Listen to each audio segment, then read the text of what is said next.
just jump right into it. And I want to go ahead and discuss like with Wakanda Forever.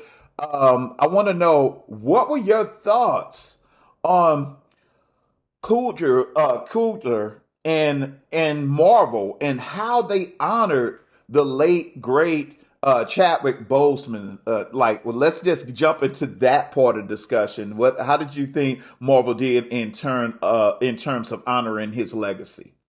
And I guess I'll start out with Dr. Bailey first, and then I'll go with Dr. Cormier. Wow, okay. Just jump right in there. You know what? I thought I'm a person who tends to be very I tend to be very emotional and I tend to cry a lot at movies and as I did in that one, but I thought it was tasteful. I didn't think it was overdone. I thought that the screenwriters did a good job of incorporating, his iconography and his imagery into part of the storyline, so it didn't feel forced, right? It was like, his sort of his memories, that was, you know, so Wakanda Forever became sort of Shuri's story, right? And so I felt like that it paid tribute to Chadwick very tastefully without sort of overpowering or overshadowing her story.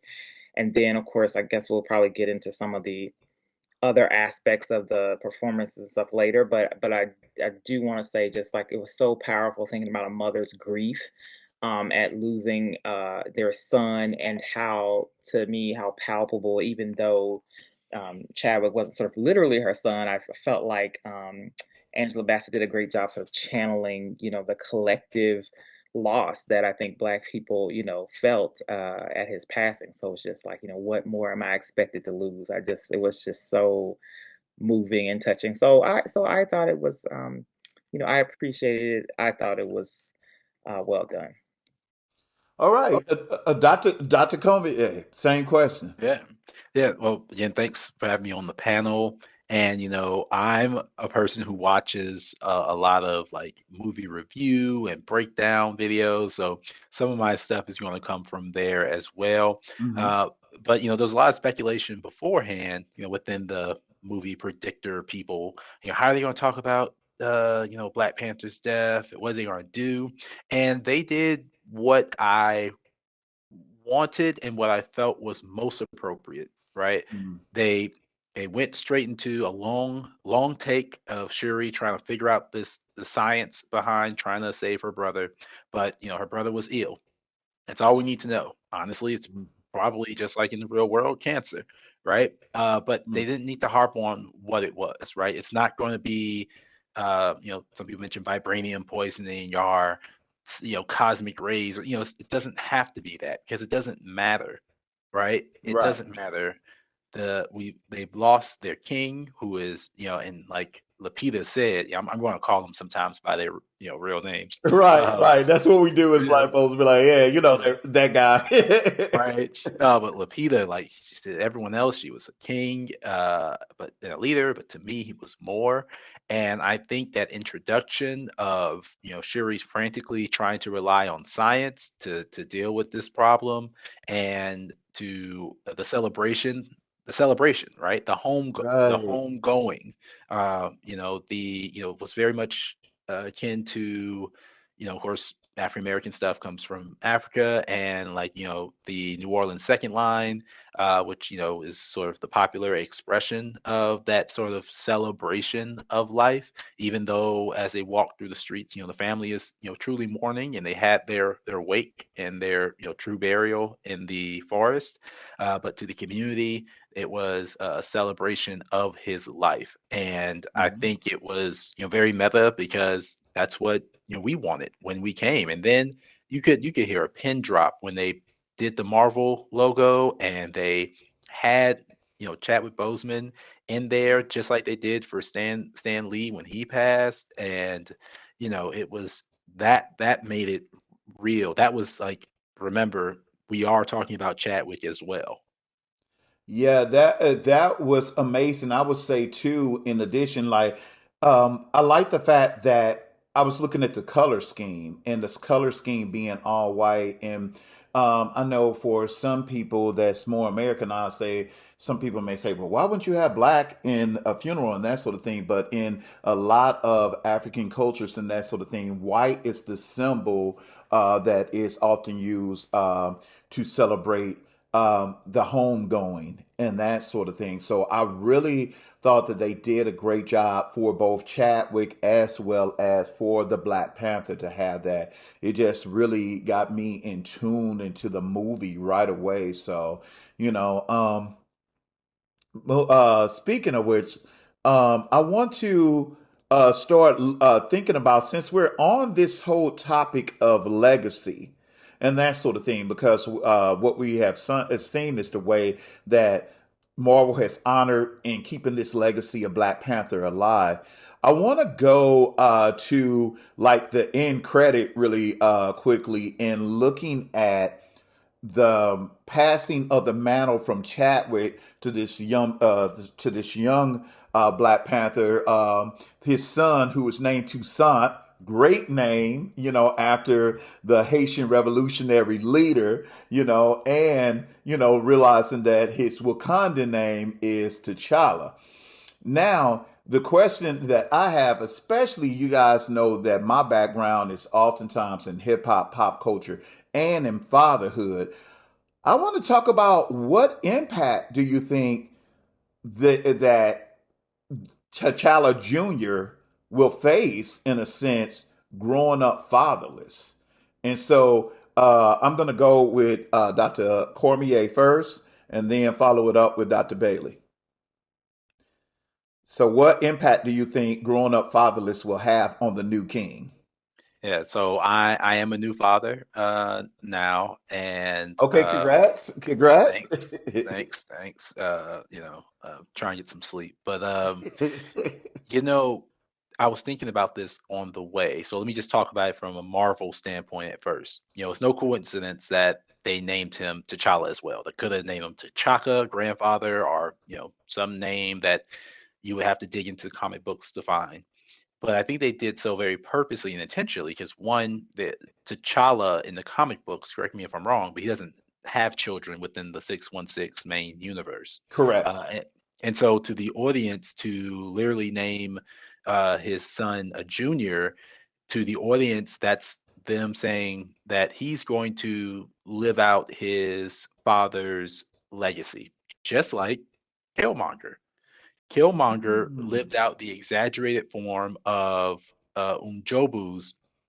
I think that was his father's name, Yes, it was. Yeah. Sterling. Sterling's legacy, and because he was already active in the resistance movements, and he was interested in trying to liberate and provide weapons to the African diaspora, the lost tribe, as Killmonger called it, to be able to take over to liberate themselves. But Killmonger took it wanted to take it to another step to become the conqueror instead of just liberation, but become the conqueror. And so, in the similar sense, Marvel is kind of letting you know that if they do any sort of time skip or future travel or whatever, Marvel can do anything with multiverse. When we pick up on a teenage or an adult T'Challa Jr., he's not going to be Iron Man, billionaire, playboy, philanthropist, genius. Hmm. He's not going to be Thor, an arrogant, airhead leader. He's going to be T'Challa Jr., right? And maybe Hmm. to a little bit more extreme. He's going to build a lot more bridges than walls. They might play it if they really want to build it out as a character trait, they could build it out as him being a little bit more naive with regards to who he chooses to trust because he wants to be that trusting. So I would say from a Marvel standpoint, there's a reason that they chose to, keep his name the same for the audience to invoke that he is, truly a successor to Chadwick Boseman. Okay. Awesome. Awesome. Dr. Bailey, your thoughts? Yeah, so I think I appreciated Dr. Cormier kind of kept it in the Marvel universe. So I think I'm gonna do almost the opposite a little bit, in the sense that I think my expectation would be that in the same way that Patricia Hill Collins talks about other mothering, right? In the in the Black community and Black women kind of stepping up, despite the strong women of Wakanda and that leadership that is largely dominated by women. I would expect that M'Baku or other tribesmen, other Wakandans, I should say, will help sort of, uh, you know, help him come into his own, right? And yeah, fulfill. He does have some, yeah, he's essentially living out his father's legacy, as Dr. Cormier said. So I think that expect that to be sort of consistent, right? And that he will assume that mantle, which we remember the Queen talking about sort of the mantle and the burden of that early on. So that would be, just in an imagined world, right? That's sort of what would happen in the way that M'Baku tried to provide some guidance for Shuri, right, as a Right. surrogate father, because she is also fatherless, but her fatherless, but she's it's interesting, right? Because I don't think this was one of the questions, and one of my friends said that they didn't pick up on it. But it's interesting because she has two losses, right? So Sterling Brown, the big sort of tea that was spilled, that was kind of subtly spilled, is that he was supposedly her dad, right? And so she sees her other Hmm. brother, in the ancestral plane, right? Hmm. Hmm. Because, remember Killmonger is telling her, like, you know, um the king took in this, fatherless, child. But then he was like, this the whole, soliloquy, right? He was too much of a coward. He killed your father, and there's this pause. And if you don't, depending on if you're distracted or if you're playing on your phone, or you might have missed it. So when we were talking about it and unpacking it, right? She says, no, Killmonger said that he killed your father. I said, yeah, he tells her he killed your father, which that would have been, Sterling Brown's character, Umjobu. I don't want to butcher his name, so I just will say Sterling. But I thought that was sort of interesting then, because not only do you have young T'Challa who's missing a father, you have so many missing or absent Hmm. fathers, and that removal is compounded in some ways, maybe for Shuri, because then she also loses her mother without ever having to confront that or have that conversation about her lineage or her heritage or whatever the case is. So but yeah, I think that presumably the men of Wakanda will step up and mentor young T'Challa. Yeah, and you know what? And I find that one of the beautiful things that Wakanda has that we don't have in the real world in which we live in, like when you grow up fatherless for the most part, I love the fact that they have, once they take in the sacred purple um, herb, like that plant, they can go into this sort of spiritual plane and at least be able to spiritually reconnect with the ancestors that came before. And I think, that is something that's definitely worth exploring for those who, are into like looking at legacy and father loss and the trauma of that, to see, what is it like in Wakanda to be able to often just be able to spiritually connect, especially if you, well, I guess if you have elite status. For those, I don't know about the everyday Wakandians and that sort of thing, and that what they would have to do. But it's going to be interesting to see the impact, or see if it's any ripple effects as the films progress, with young T'Challa growing up without really having experienced a father. I think in a sense he kind of broke the chain, because to my understanding, from T'Chaka all the way down, it's always been an apprenticeship where young princes learn under their fathers. And this is going to be the first time in that particular line that a father is not going to be physically present. So it's going to be interesting to see how that works. So I want to get into some hot button topic here and that sort of thing. So we throwing the snowball questions out the way, and let's get into some deep stuff with the film. So we see that this film is really, well, one of the things that I really love that Ron did as director was to take it out of the Atlantean mythology of the Roman Greek and just say, hey, I'm going to look at it from the Aztec, Mayan Aztec sort of culture and bring that in. And I was thinking as I was watching the film, I was like, is it something deeper behind that? Because we know that he is from Oakland, and that there is oftentimes, unfortunate in the West Coast, a lot of conflicts between black and brown communities, and so I'm wondering. So my question for you guys is: how does the conflict between Wakanda and Talokan, hopefully I didn't butcher that, reflect brown and black relations in America? Do you think that really even played a role? Like, was that purposeful? What do you think about having in this cinematic world a conflict between black and brown that oftentimes reflects the conflict of what we see in the states? So I'm just gonna go ahead and go with Cormier again, and then we'll go on. Yeah, what makes diversity of thought vital to, of course, our academics and every aspect of life, but especially the arts, is that the story of what was, formerly the Atlanteans, now Talokan, Yeah, um, yeah. yeah, Talokan. I mean, even if he didn't choose, even if a different director just wanted to keep him, just generally white or, Greek, they still would have had elements of the surface versus us, right? And if you have diverse backgrounds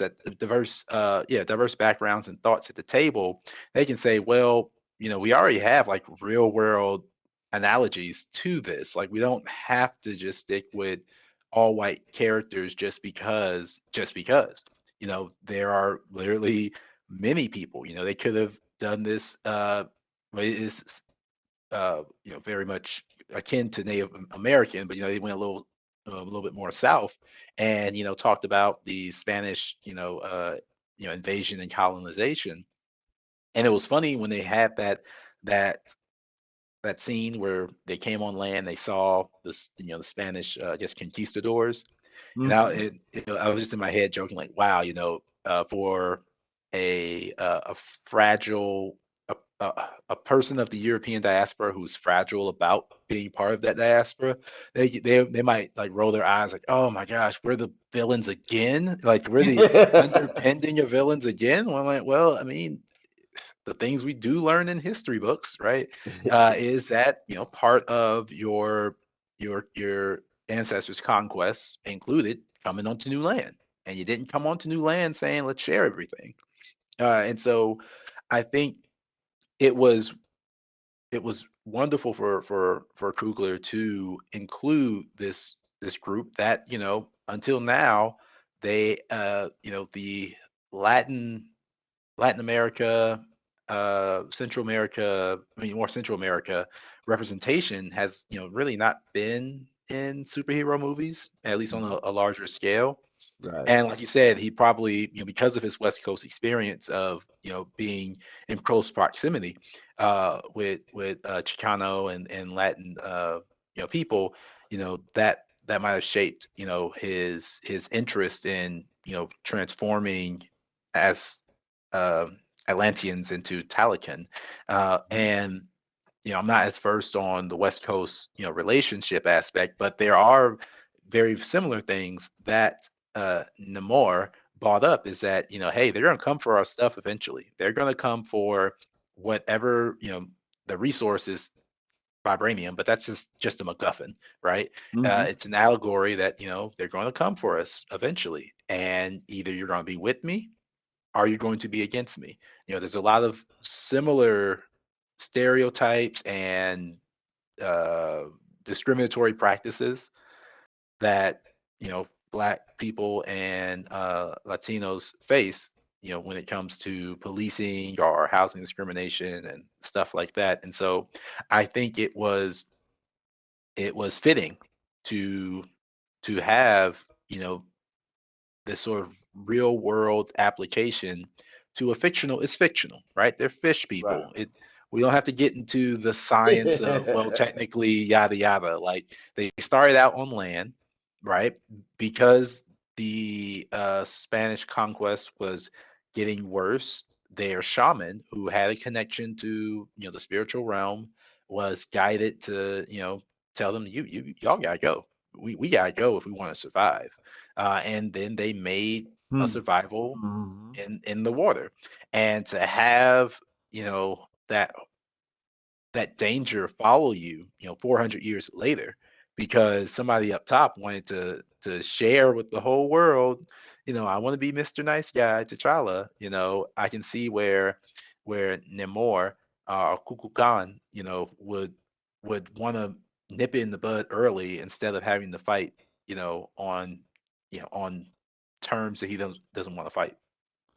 All right. All right. Let me see. I love the fact that you brought up resources because really a lot of the conflict between black and brown in the West Coast is over the limited amount of resources that's there, and then how race and stereotype plays into that. That being said, Dr. Bailey, you want to weigh in on that?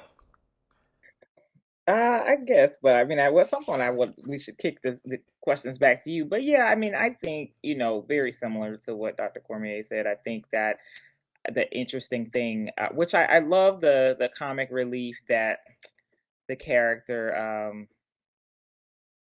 I think it's Martin Freeman. I can't, that might be wrong, but I appreciated that. But I also thought, well, he problematizes, like the sort of real world analogy. It's like, okay, individual friendships may exist, but that doesn't change the fact that the colonizer is the enemy, right? And so that his presence, i.e., sort of representative of Western powers or American whatever, creates is an impediment to coalition building because in some ways Namor and Wakanda want the same thing, but it's like, oh, but we're but here's our friend, we're like, well, okay, well, who cares, like, yeah, that's your friend, but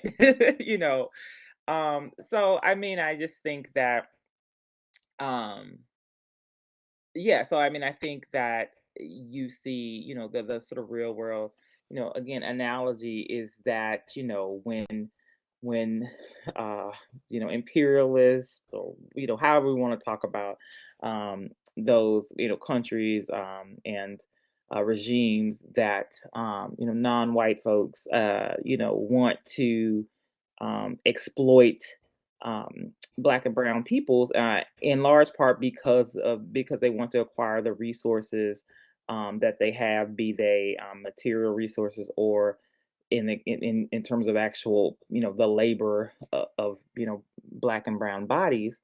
um, then you I'm sorry, I got multi a lot of going on over here. Phones and computers pinging. But then so then what happens with that is they sort of divide and conquer, right? And here's how we can try to sort of do that. And you didn't see necessarily I mean, a lot of the conflict of the film was between Wakanda um and Namor's country, which I thought, um was important, I think, for probably building how the series, for the direction that the series will go. But I do think that was one of the things that people were so frustrated with, like, why are you pitting, you know, two exploited groups against each other, right? As a Right. plot point. So I accept that criticism. I think probably ultimately it serves a purpose, but so yeah, I mean, I thought, yeah, as much as I like the levity of Martin Freeman and his ex-wife, I thought that was I didn't necessarily need that for the movie to be rich and great. And that's a little bit deviated from the question you asked. So I'm gonna mute No, at this no, point. but you know what? It does lead into like some of the other parts because I think really what we're really the setup of the movie is Wakanda versus Talokan. I don't know. I'm probably going to say that name like a million different ways, but it's like it's set up against the Wakandans, against black and brown. But really, when you think about it, it is the colonizer that is the stirrer of this pot, so to speak. Not only like freemen and that sort of thing, like the black ops in America, but we also saw that in the film they actually white scientists actually co-opted and outright stole the intellectual property of Riri, you know, who I want to get to.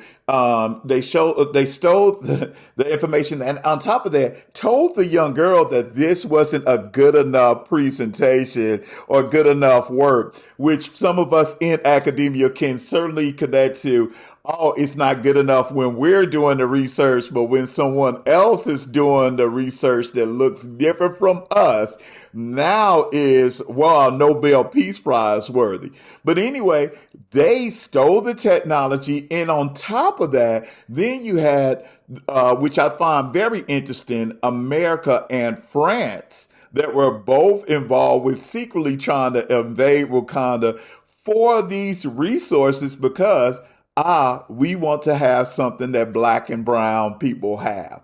It's kind of like culture vultures. So, you know, I don't know. I don't know. I look at that, and I guess one of my frustrations, I guess, just picking up on what you said, Constance, that really stuck out to me was the fact that it would have been great if we would have had somewhere in there that Wakanda and Talokan just would have said, why are we fighting each other instead of these colonizers who are really trying to steal our resources, which is vibranium? But Yeah, but I think, I feel like that was part of Namor's pitch, for a while, right? Or at least initially when he came to Shuri, I thought there was some kind of weird, I was like, wait, is this 1600-year-old man trying to like court or woo her? He was, like, here's this bracelet, but I mean, I think a part of that was to say like, we're more alike, than we are different, right? And here's how, vibranium is our sun. Here's how important this is to us, right? And trying to help her see that. And to some degree, I think Shuri was, seeing that before, like her sister-in-law or um, well, not her sister-in-law, but but Nakia, before, yeah. yeah, and Lupita Nyong'o showed up, I think she was sort of coming around to that way of thinking, right? And then old girl got, was collateral damage, then they had to roll out, and then, blah blah blah. But so yeah, I mean, but I think, yeah, I do think that was at least initially his pitch, right, to Queen Rwanda, like, hey, like, figure this out. Now his solution for figuring it out was like, we can just kill the scientist. We can kill the black girl. I mean, not necessarily that he knew at the time that she was a black girl, but um, yeah. So I mean, so some of that logic sort of broke down, but yeah. Anyway, I think that was a little bit of it's like are we going to get academic about him wanting to kill the young black up and coming mind, or is that Marvel doing their MacGuffin because Act Two and Act Three needs to happen, right? Right. Um, and but you know like Dr. Bailey said, you know, Namor was saying, hey, the main reason he was attacking Wakanda is that he was trying to get the big player off the field first, right? Mhm. Because he wanted to make sure that, I don't want to have to deal with Wakanda and, the other superpowers. If I take Wakanda off, then no one else is going to stop me. And they're going to be all high and mighty. I need to address this now because they're the only people who have, and I think uh, Denai Guerrera, Okoye, I think she mentioned it that we've never faced someone a power that had vibranium as well, and so I think he was trying to get at that. Again, maybe because he's over 400 years old, he just thinks, I'm gonna kill one person, like as if you can't just email someone, the designs or something. But um, I think it was a way to bring Riri into the fold, into the storyline to make her have importance. But then after that, he was like, well, maybe I don't kill her. Maybe I just go ahead and just do a preemptive attack on the surface so that, they won't see us coming. They can't get down to our land. Yeah, I mean our water. So we can just have the battle on their front, and we can sort of have this, create a border already before it gets worse. And those Black Ops guys, they were French. Right, right. But you know what? Here's the thing, and I guess this is something that we have to just realize. It seemed like Marvel Universe Revolution is bad. Killmonger, although he had every right and every reason to feel like, hey, you killed my father. I joined the military. I grew up in the projects. I want to liberate other black nations. That's wrong. Namor, let's go ahead and, hey, black and brown, look at what they trying to do to us. Let's just take out these surface Uh, people. It's wrong. or, It seemed like or it's the even message. Well, and even, we can go back to Lion King with that, right? When the new regime comes in, but also Hela in Thor Ragnarok, all of a sudden, a woman's on the throne. Oh, we got to destroy this whole thing, right? Asgard is a people, not a place, all of a sudden, right?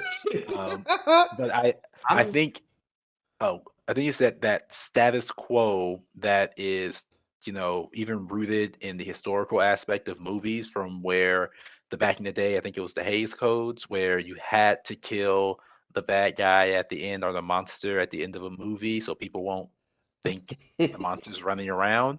And I remember listening to a lot of talks about the first Black Panther, and the real reason that Killmonger killed his girlfriend, his Bonnie, and choked the one of the herbalists is so she can be reminded. Oh, that's right. Yeah, yeah. He's not the good guy, right? We're supposed to be reminded, and those little aspects are to one, make sure that our character is, not only the protagonist but also the good guy, and I think also for simplifying of the message. So when we get to all the punchy stuff, it can be different. Now, then again, Killmonger is one of the few villains or antagonists who actually changed the protagonist, right?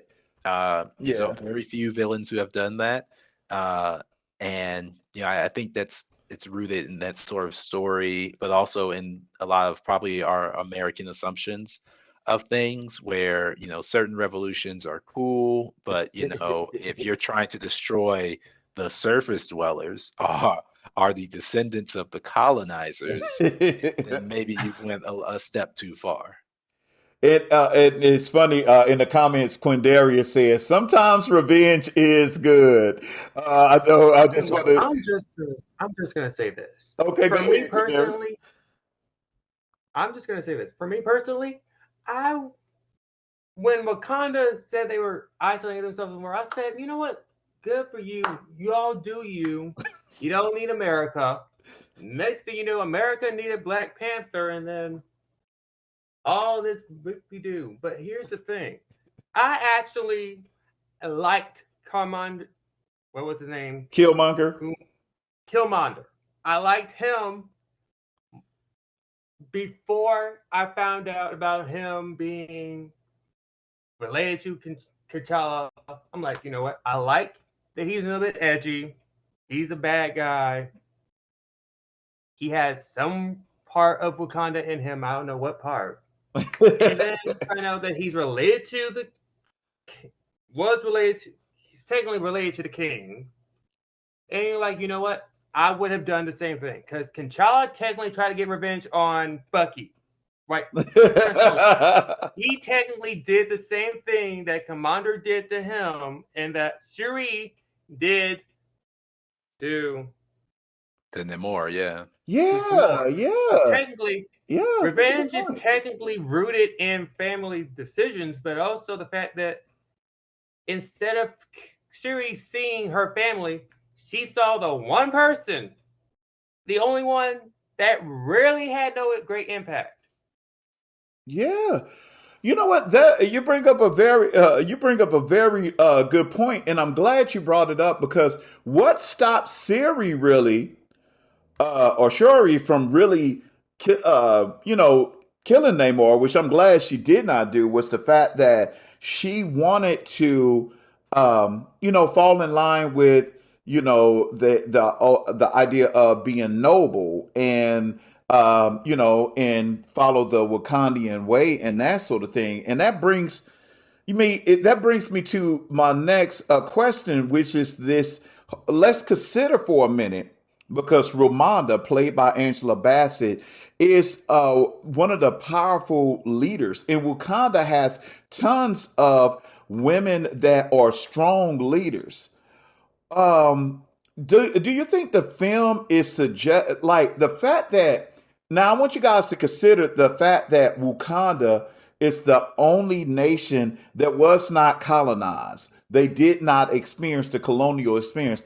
Do you think that the way Coulter is depicting it in the film that he's trying to say that there is a connection between patriarchy and colonization, which is why they allow these, well, not allow, which why they were open to having these women as leaders. So I don't want to just throw this question to Constance because you are a woman, but I'm just throwing the question to you because I want to throw this to you. So go right ahead. Well, I went first on the last one, so it's No, I was balanced, gonna you say know. I want to defer because I really want to. I'm not even trying to be like, oh, let me be clever, but I really want to know what are your thoughts, especially because you write so much about black, you know, black masculinity, and those types of relationships. And also you haven't gone first, Dr. Adolf. So you know, what are your There we go. thoughts about that? Yeah. Okay, so okay, That's female leadership right there, okay? okay, I'll answer this. I think they do. I think there is a connection between colonization and patriarchy, and I think one of the things that is the intersection between those two is this notion of power. I think that when it all comes down to it, it is a reflection of patriarchy is a reflection of power. It's a reflection of dominance and control. When we talk about economic control, physical control, control through violence and that sort of thing. And I think that those are the traits that has come to be known as the Western man, the breadwinner, the person that would go ahead and conquer the rest of the civilization and then come home. But yet at the same time, while on the surface it's like, oh, this man is going out and he's becoming a breadwinner, but in behind closed doors they are using male dominance and control and fear to subjugate everyone that's under the most vulnerable members of their community.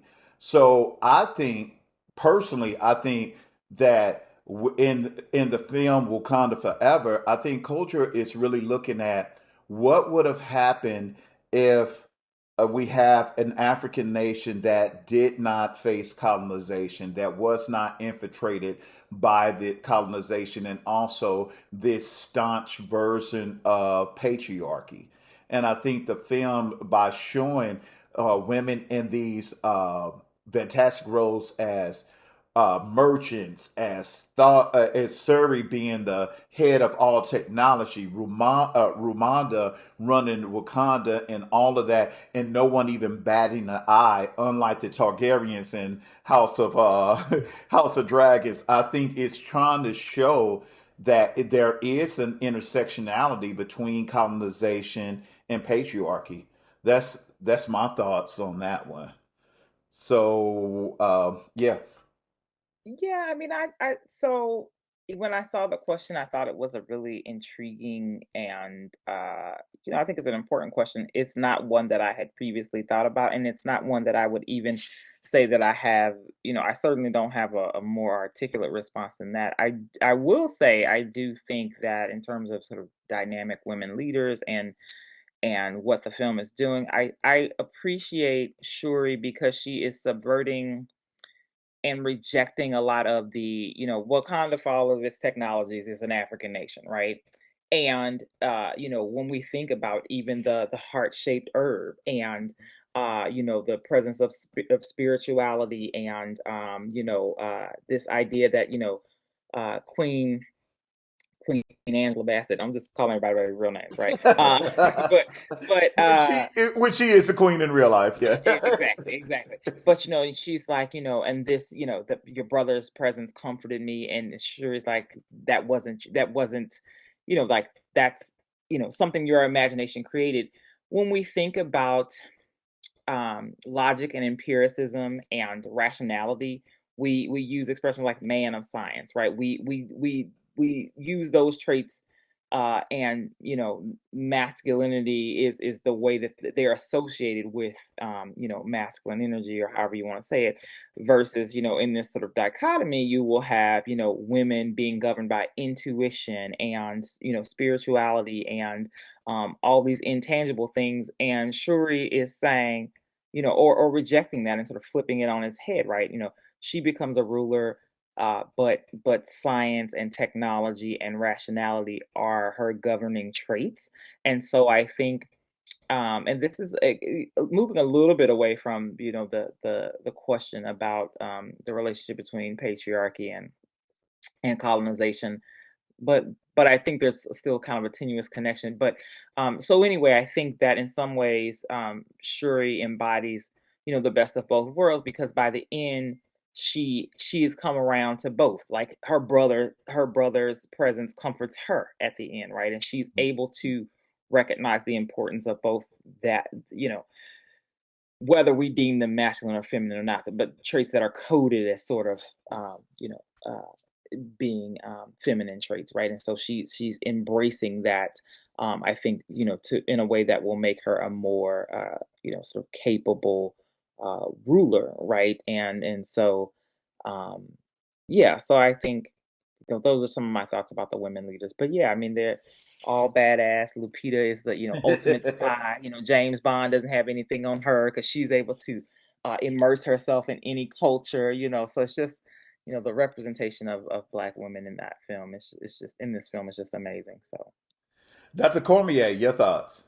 Yeah, so I mean, first, like Dr. Bailey said, I mean, the take it outside the movie, these actors were amazing.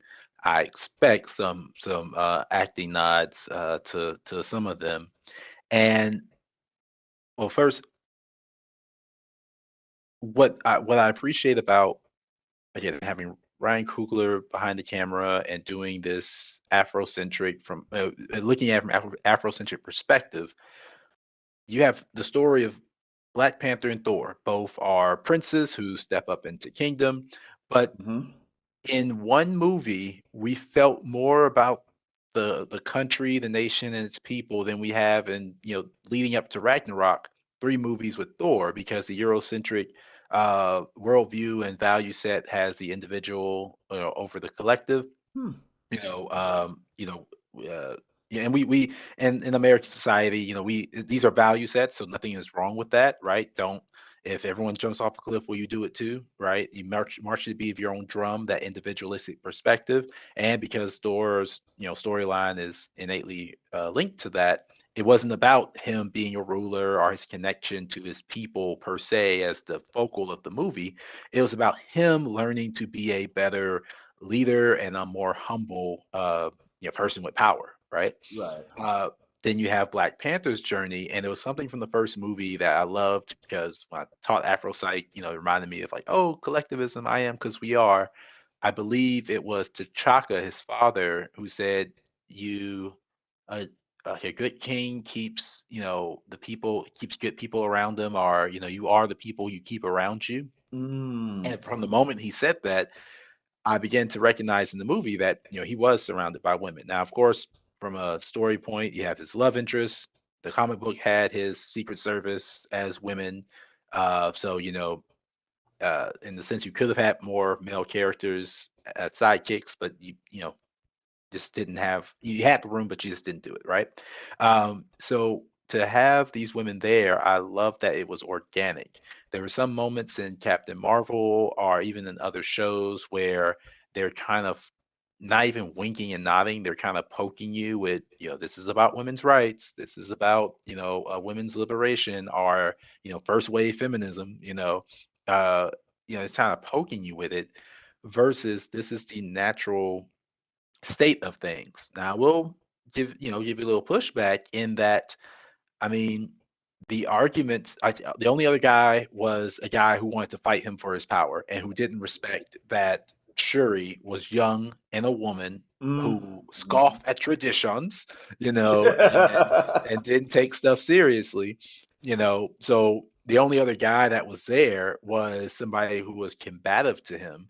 And if, the late Chadwick Boseman would have been around for this movie, the only other guy would have been Namor. And then, so again, anytime there's another man there, they're antagonists, just like Killmonger was, And so, it's like whenever there's another male on the scene, they are there to antagonize and literally try to take power away from the man. And if we think about even how they represented the history, they talk about T'Chaka in the ancestral plane. I think there's some women in the background, but it's not 50-50. And they talk about the great shaman who is depicted as a guy. And so even within Wakanda, Jabari tribes led by a guy as well. And so even within Wakanda, there is still I don't know if it's patriarchy, but there's still a monarchy that is rooted, through the father's lineage. And so, the I'm just muddying up the No, this is intersectionality of good. it I like a little bit, that. but yeah, so it is very interesting that because of the nature of the comic book, Dora Milaje were women, and you gotta have your love interest. There's gonna be a lot more women on the scene, Right. and then you introduce Riri Williams, which you could have introduced, I don't know, another smart guy kind of character, but they went with Riri Williams, who will Could have been pop up in other stuff. Miles Morales. It could have been. Yeah, you Could have could have introduced went there, Spider-Man.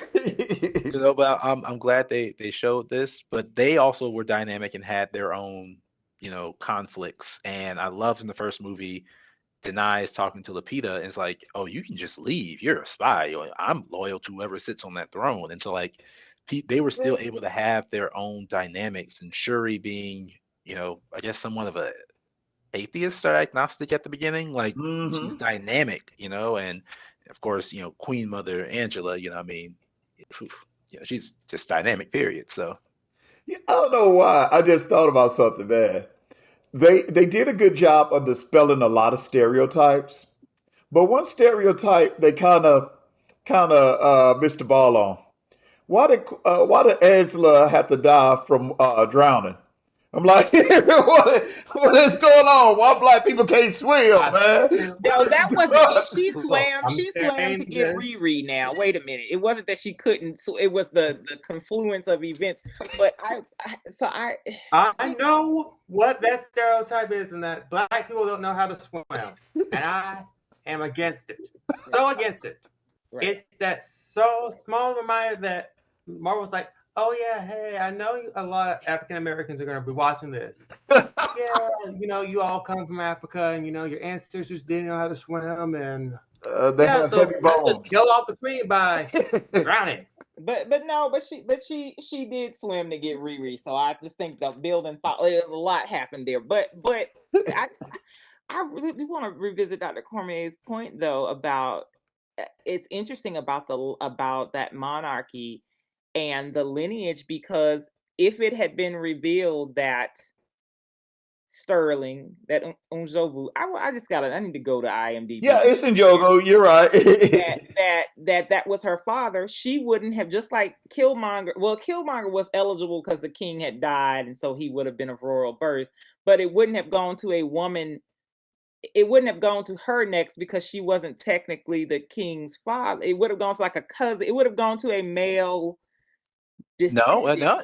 If she was willing to step into that pit and throw them And hands, do yeah, she could throw the Well, that's true. hands. Yeah, she got to throw the hands and win though. Also, yeah. So that's that. So thus there is still this bias for we're the most progressive and smartest nation in the world, but we gotta get into this pit and fight like middle schoolers to decide who runs it. And of course, people like M'Baku are going to beat Shuri. That's why it was a funny moment in the movie theater when she raised her hand, because a lot of people probably were like, she has to be joking. She's not about to go into this ring with her brother and fight.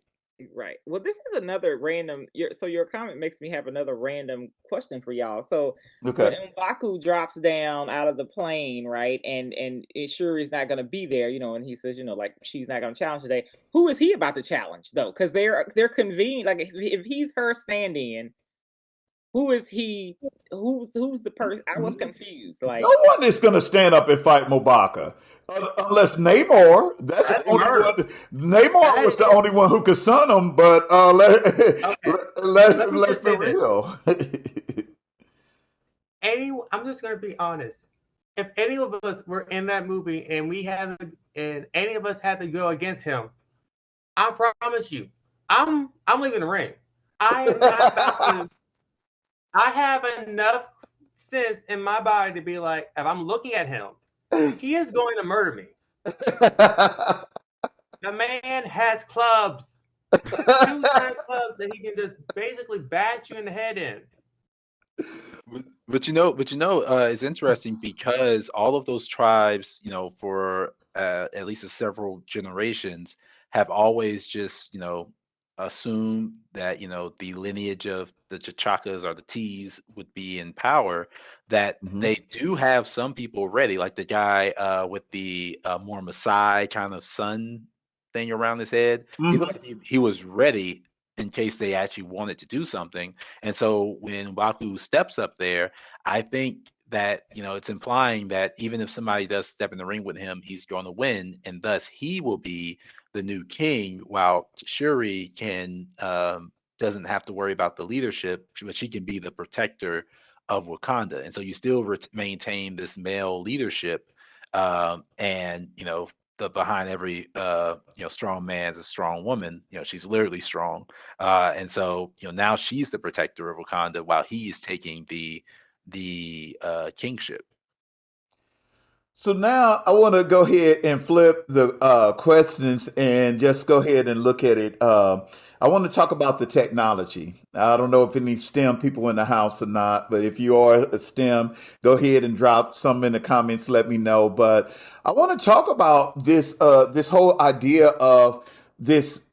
First of all, the first Black Panther and the second one is just amazing Afrofuturism. I mean, and for those who don't know, Afrofuturism is really bringing together moments of African culture, but actually, and really kind of using some of the elements of African culture and ancestries in the past, and really presenting and really imagining what that would be like in the future. And we saw a little bit that with the sister, God bless her soul, that was in Star Trek and that sort of thing. But really, historically, Hollywood has limited black people in the future. So it's like in the future, we're just not going to exist anymore. They'll just take our lips in our braids and rap music and butts and then go on from there. So, but with that being said, um, so I want to talk about what do you guys think about the Afrofuturism, and specifically, what do you think about Shuri and her role in showing black women in STEM? Do you think how will this? Let's talk about either Afrofuturism or the impact that seeing this young black woman in STEM, what does that mean, for the world of Afrofuturism and in the real world for the world of STEM? And anybody could just jump in. I think, Shuri and Riri will both, I think for young women, watching the movies who never occurred, like, I appreciate that their representations, because I think, for a lot of girls who are of a certain age, like when I was a kid, girls could only just play with baby dolls. Like that was the thing. Like there weren't like trucks for girls and there weren't tool sets for girls. The marketing and capitalism steered girls towards pink shit, and it was, dolls and fashion and whatever. And so, I appreciate that that they're, doing, I don't want to say they're doing transgressive things with gender, because I'm not sure if the converse is true. Like, are they deconstructing ideas about masculinity? I'm not sure.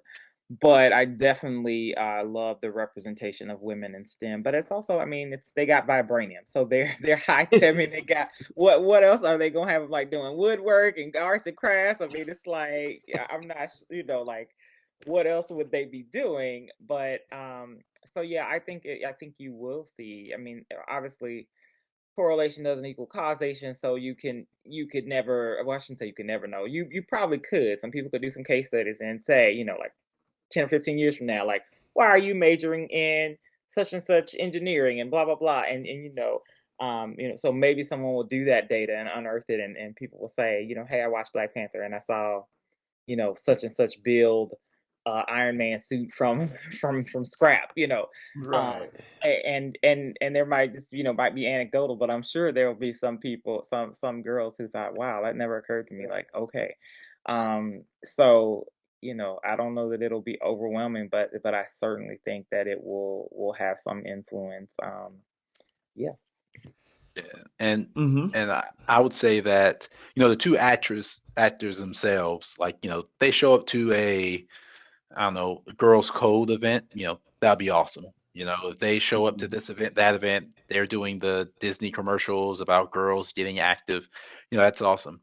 But you said Shuri, and so I would lean more to Riri being an actual role model, because Shuri's a literal Disney princess. She's privileged. She grew up, in not just in the idea of the vibranium tower, but of means, right? So I think in the sense of the story that may be more relatable to just the average kid, period, and especially little girls, would be Riri's, because she's building from a bunch of different parts. They even mentioned it, that it seems like this machine was built with some parts of this, but like some car parts or something like that. Right. uh, and so from the character standpoint, and what Dr. Bailey mentioned, I think it might not be that, hey, the church paid for us to go see, we all went as a church to go see Wakanda Forever.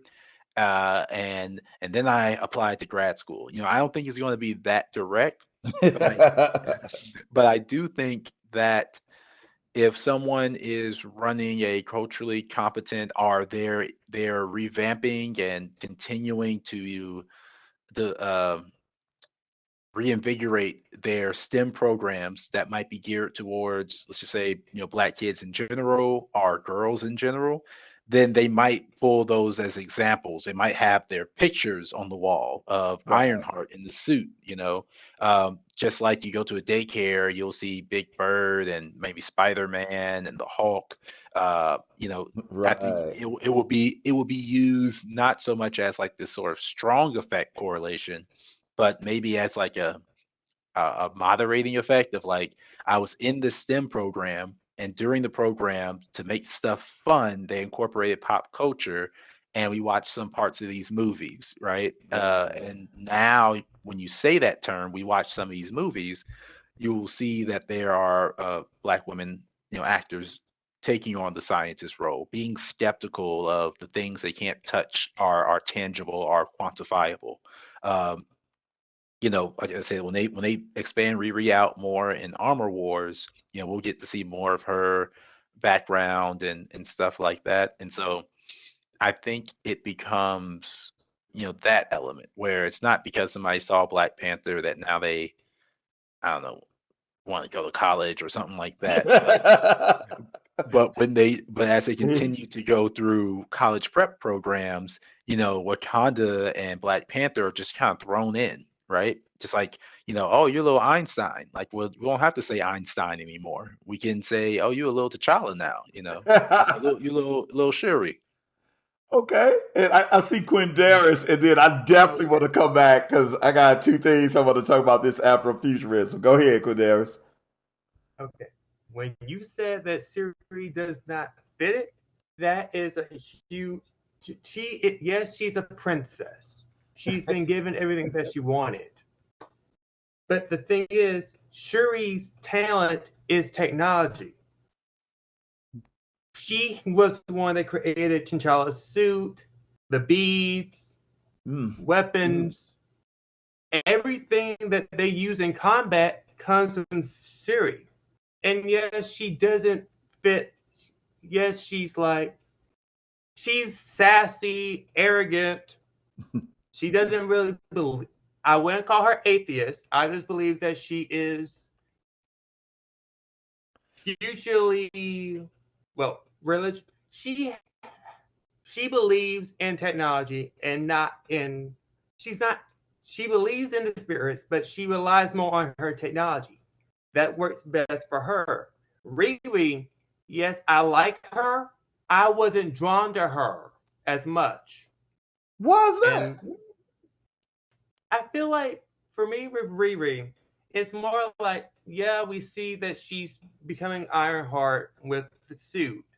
But then it also kind of makes me think about, okay, now we kind of go back into Iron Man's now gone.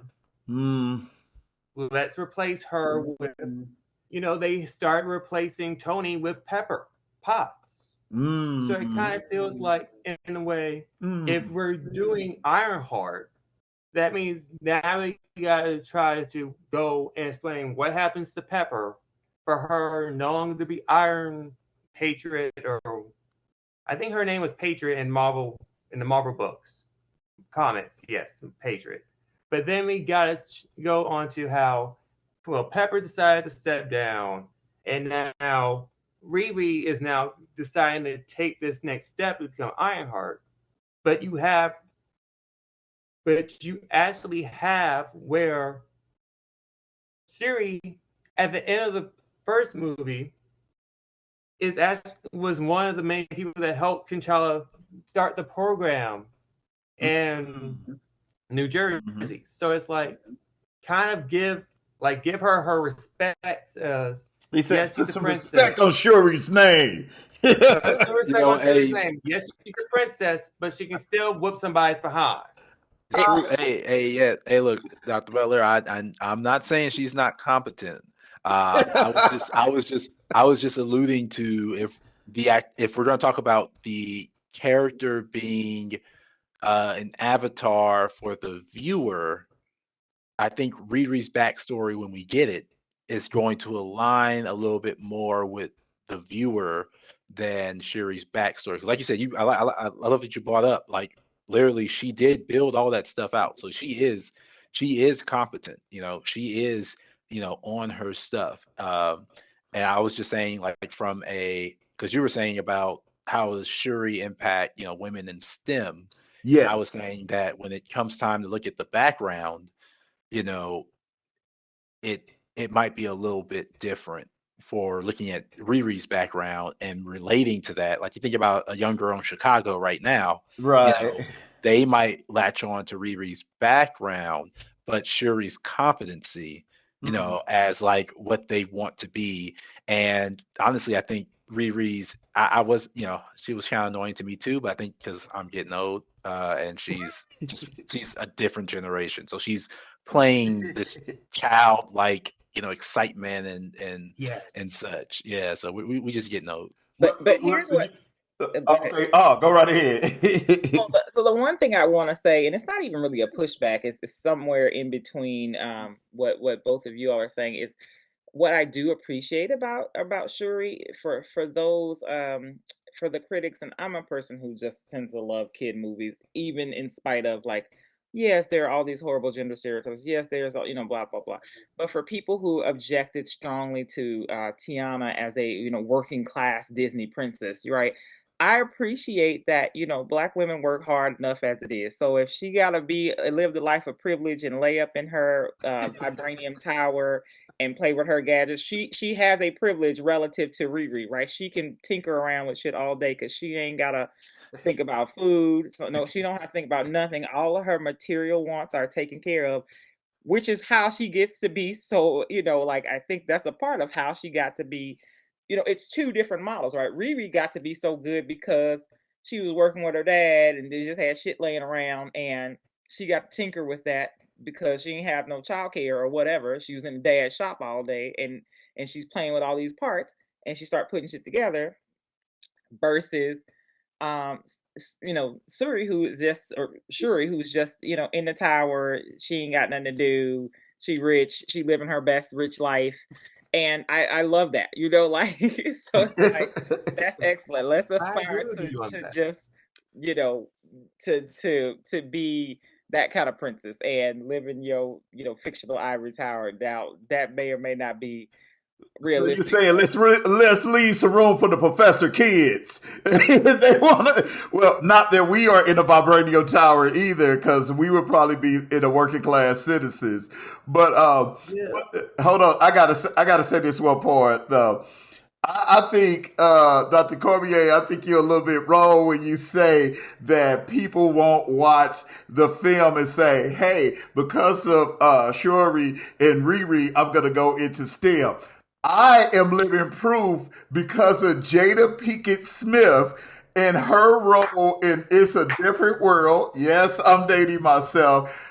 That's the reason that I found out about becoming an English major. I didn't know what the hell that was. I was like, what is an English major? What is it that they do? And it's because of her. I said, well, I know I like to read and I know she does poetry. Maybe I'll become an English major. And that is what led my career. Little did I know that it would lead me into a life of poverty. So that's one. Number two, number two, I want to talk about this whole idea of Afrofuturism because it's so, to me, seeing black people in this futuristic time lets me know that we survived.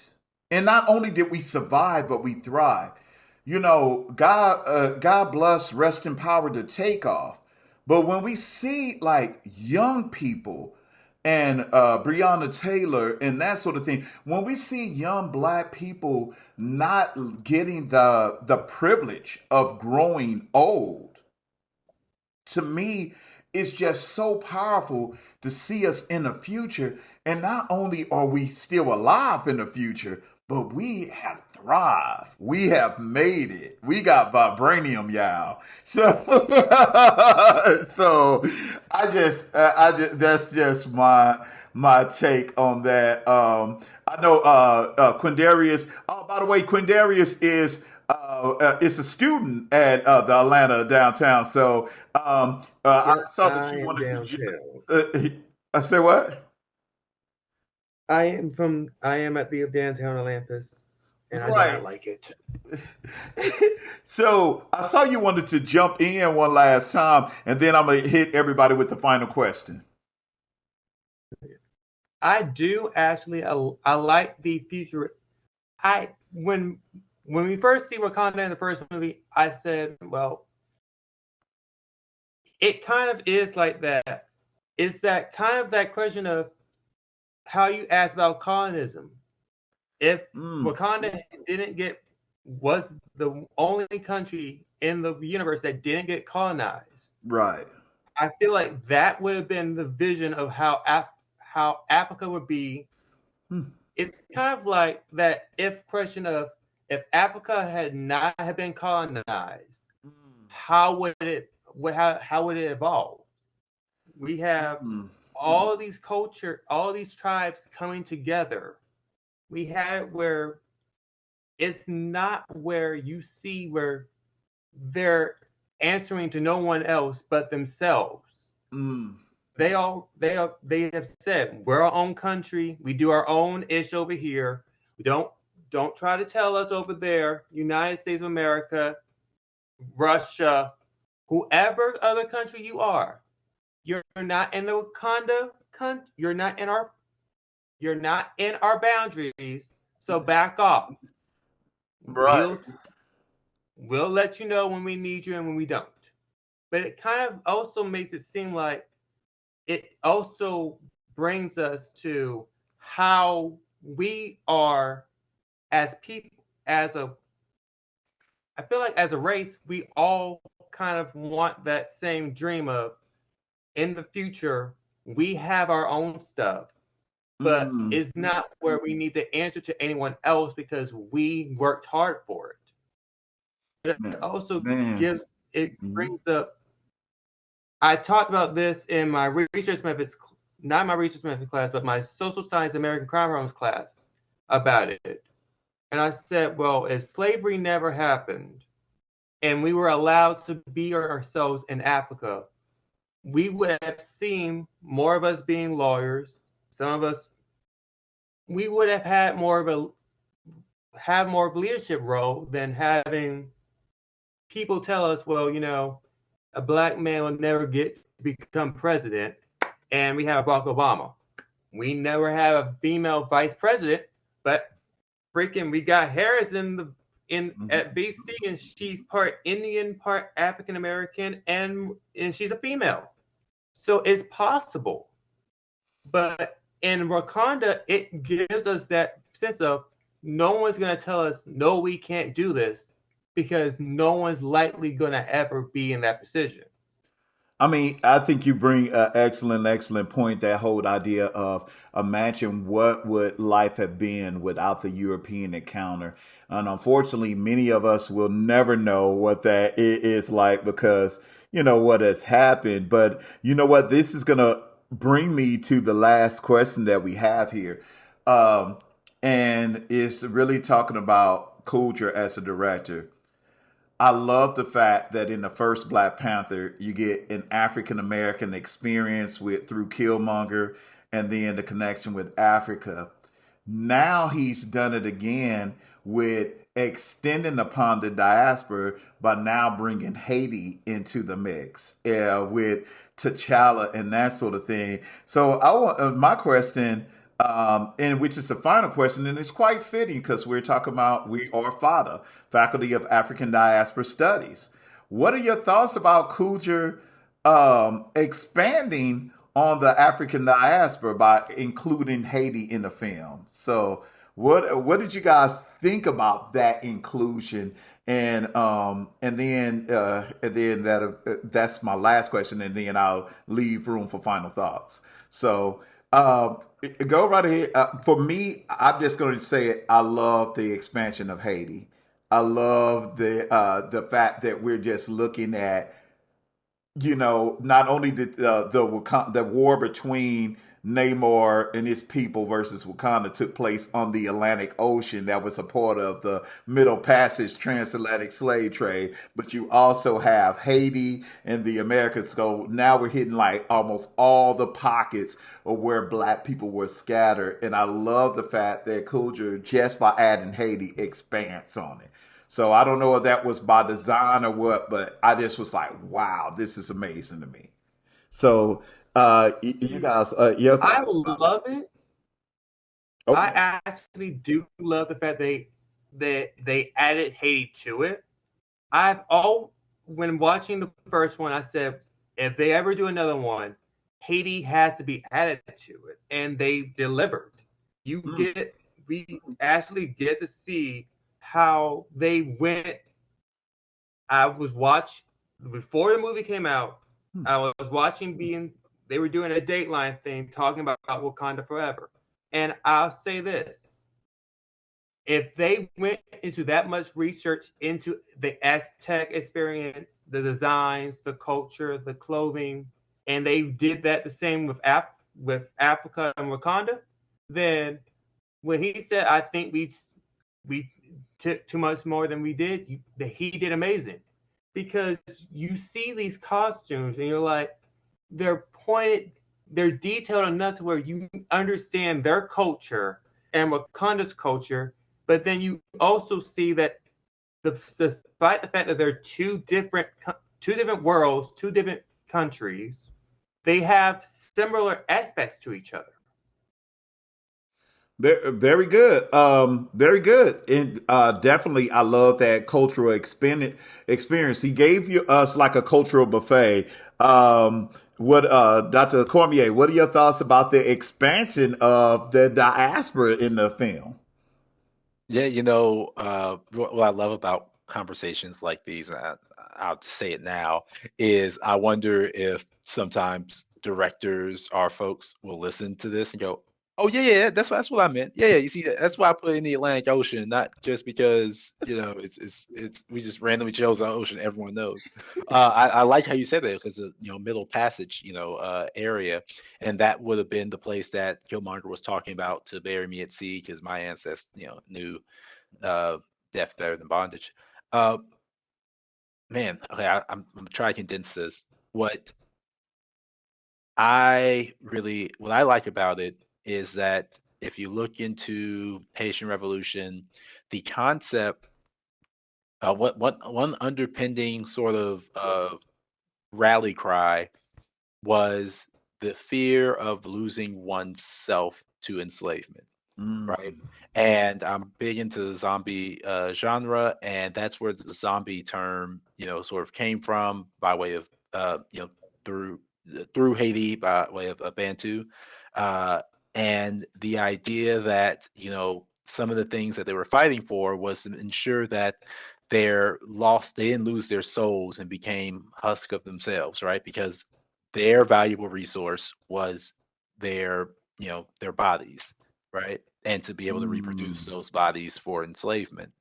And to have that as like an underpinning of the Haitian Revolution and Toussaint, so that people can Google, and if they don't know about Haitian Revolution, now they know.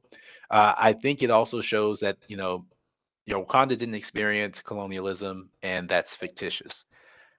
Haiti is a real place that fought against colonialism and enslavement, and due to them working together, they were able to get from under the thumb of the French, who, and I think that's why I included them at the beginning, was similar to America in trying to make sure that they're still powerful compared to Wakanda, who has this new shiny resource, right?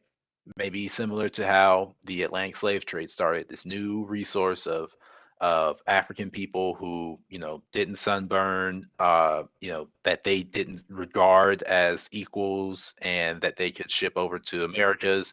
And it's a new land, so you can't, it's hard for them to kind of just run away like the Native Americans could.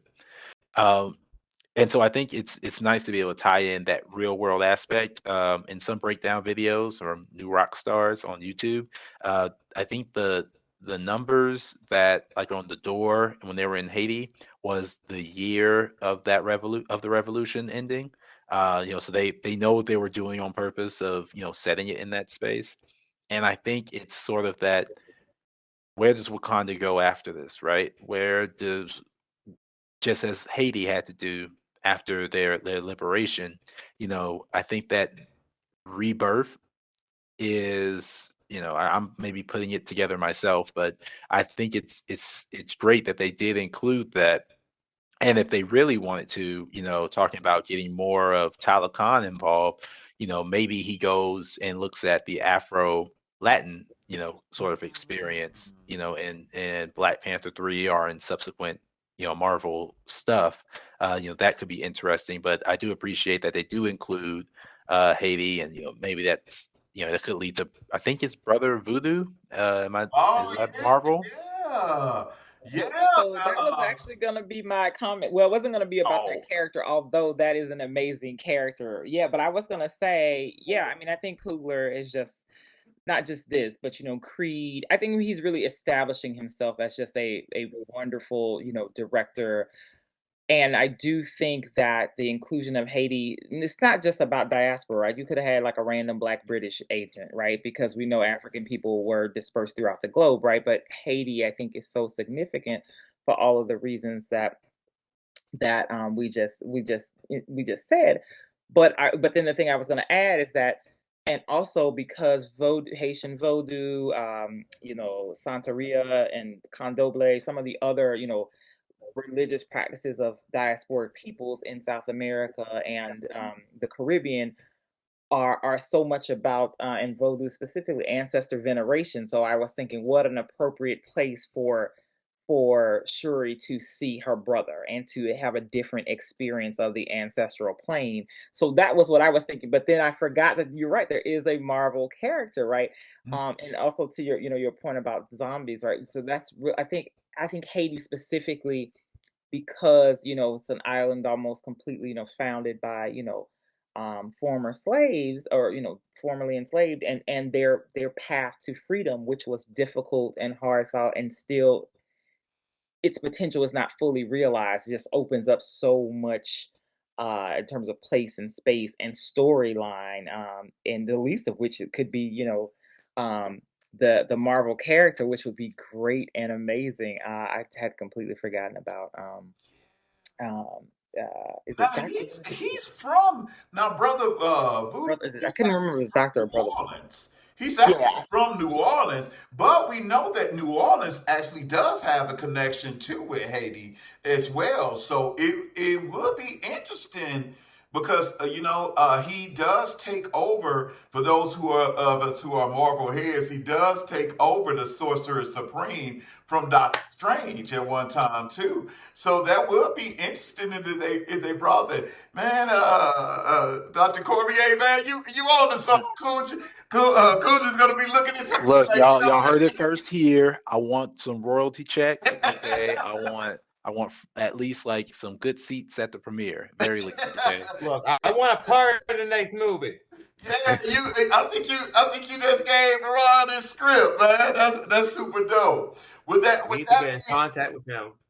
On that note, with that being said, I just want to thank all of you guys. I want to thank my esteemed panelists, Dr. Cormier, Dr. Bailey, my surprise guest panelist, soon to be Dr. Butler, and that sort of thing. I want to thank Miss Little or Dr. Little and Shatori. If I butchered your name, please forgive me. But I hope it's Shatori. Am I right? Uh, but I want to thank you guys so much for participating in this Dr. JL Adolf with FADA. I want to let you guys know a couple of events for those who will be watching. We're going to have an end of the year celebration. It's going to be December the 9th at the Grill. You want to check that out. Also, if you love Wakanda Talk, we're going to continue to do Wakanda Talk, I believe, on February 10th by Dr. Bonnet Bailey. Lakita, she's going to talk about that in the downtown location. So we're going to have more talks about Wakanda forever. So y'all stay tuned. I want to thank everybody else. Wakanda forever. And good night. Thank you guys so much. So I'm going to stop recording now. Let me see. And